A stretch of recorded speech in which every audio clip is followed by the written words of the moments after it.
Ben ritrovati cari amici telespettatori, siamo ancora ad Oristano, stiamo parlando di Vernaccia, questa volta andiamo ad analizzare l'aspetto marketing, la promozione di questo prodotto e lo facciamo con un esperto di marketing che tanto si è impegnato proprio ultimamente, negli ultimi mesi, per la valorizzazione e la riscoperta di un prodotto che languiva da troppo tempo. Siamo in compagnia del dottor Andrea Riccio. Ma di che cosa ha bisogno il Vernaccia perché torni ad essere un vino amato e consumato, soprattutto che si avvicini anche ai giovani che invece preferiscono magari altri tipi di vini giovani da consumare, come si dice oggi, happy hour? La Vernaccia ha bisogno soprattutto di essere ricordata, cioè bisogna che se ne parli più spesso, che si torni a ricordare questo prodotto con tutte le sue specialità, le sue particolarità, non solo nei convegni o nelle situazioni chiuse, ma ha bisogno che torni nelle strade, cioè nei bar, nei ristoranti. Raramente si entra in un bar, tanto più nella Valle del Tirso, Oristano e nella zona, e si trova la Vernaccia esposta nel bancone. È rarissimo che quando si chiede cosa mi consiglia, magari in un bar o in un ristorante, le proporrei questa vernaccina speciale che noi abbiamo.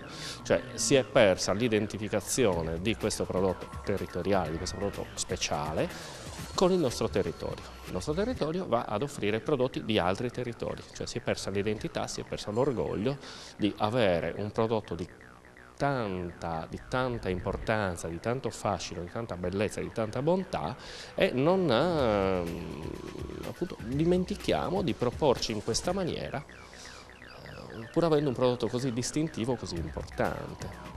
Il dottor Riccio ha introdotto immediatamente il punto dolente o l'aspetto più saliente di questo, della difficoltà a sopravvivere di questo prodotto. Per fortuna comunque c'è da dire che negli ultimi tempi, forse da qualche anno a questa parte, grazie a tutta una serie di aperture anche verso altri mercati, questo prodotto sta ritrovando pian pianino una sua collocazione. Ecco, ma lei che è un esperto di marketing, manca la promozione, ci vuole un marchio particolare, un qualche cosa di impatto perché la gente torni soprattutto nella nostra isola, perché i turisti, mi risulta anche da indagini fatte da molte persone intervistate, questo prodotto lo cercano, cioè è ancora un abbinamento Vernaccia, Sardegna, zona di Oristano, soprattutto fuori.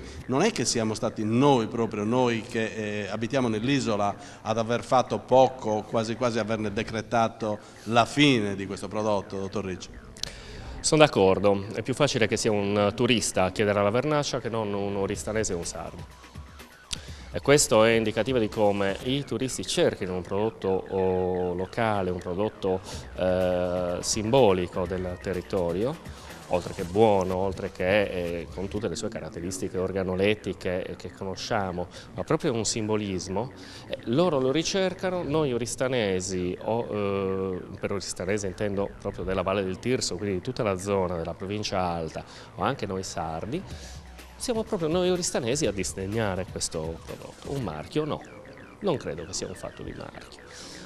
La Vernaccia tradizionalmente è sempre stata prodotta da tante piccole minuscole cantine, è stata sempre fatta in casa. Non dico che si possa tornare a quello perché i tempi sono cambiati, però non so se unificando il nome Vernaccia in tutte le sue diverse sfaccettature possa dare una mano alla Vernaccia, no. Credo che sarebbe buono che ogni produttore avesse la propria di marca, la propria denominazione, il proprio nome anche di fantasia, sempre certo Vernaccia. Non mi piace quando una Vernaccia viene venduta senza che questa venga denominata esplicitamente Vernaccia, per esempio. Credo che ci sia bisogno di una maggiore presenza del prodotto sui banchi dei bar, sulle tavole dei ristoranti. Credo che quando vengono delle persone appunto in un locale di questo tipo dovrebbe essere il ristoratore, se ha piacere di valorizzare il territorio e il prodotto, a proporre innanzitutto questo vino.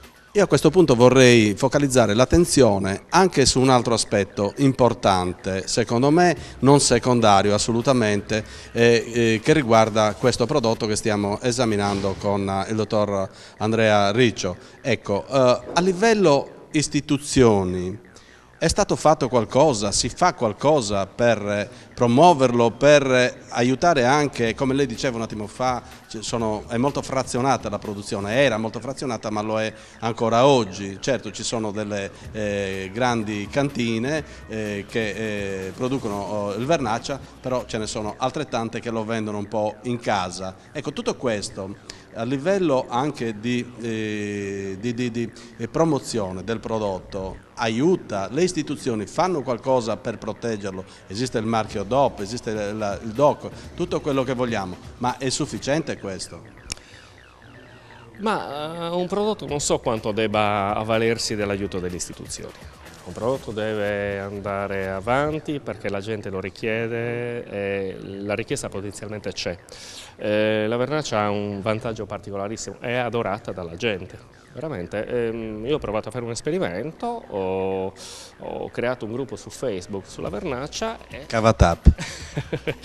il cavatappi di Re, e tantissima gente ha aderito spontaneamente. Se poi le istituzioni vogliono aggiungersi e dare una mano, per carità, va sempre bene, ma credo che un prodotto debba andare avanti con le sue gambe, non perché c'è qualcuno che lo sponsorizza o lo spinge, anche perché sono sempre politiche discontinue, sono delle cose che non hanno poi una chiarezza, insomma, i prodotti devono andare avanti perché la gente li ama, li chiede, li rispetta. Soprattutto per la qualità. La qualità è indispensabile, ma oltre alla qualità la vernaccia ha fascino. Riscopriamo questo fascino? Ce l'ha, dobbiamo soltanto riprendere a metterlo in mostra, secondo me. Poi il marketing è un'opinione, quindi è soltanto una cosa personale. Io mi fermerei qui per questa puntata di 37 gradi e mezzo. Ringrazio il dottor Andrea Riccio, esperto di marketing, che brillantemente ha organizzato qualche mese fa un gruppo su Facebook che si chiamava, come lui ha appena detto, Cavatappi di Idee, proprio una serie di eventi legati alla vernaccia che ha riscosso un grandissimo successo in città e in provincia. Grazie dottor Riccio per la sua partecipazione a 37 gradi e mezzo. A voi cari amici vi rimando alla prossima puntata di 37 gradi e mezzo, sempre in onda su Teleregione Sardegna, perché il nostro viaggio con la vernaccia di Oristano prosegue. Continuate a seguirci.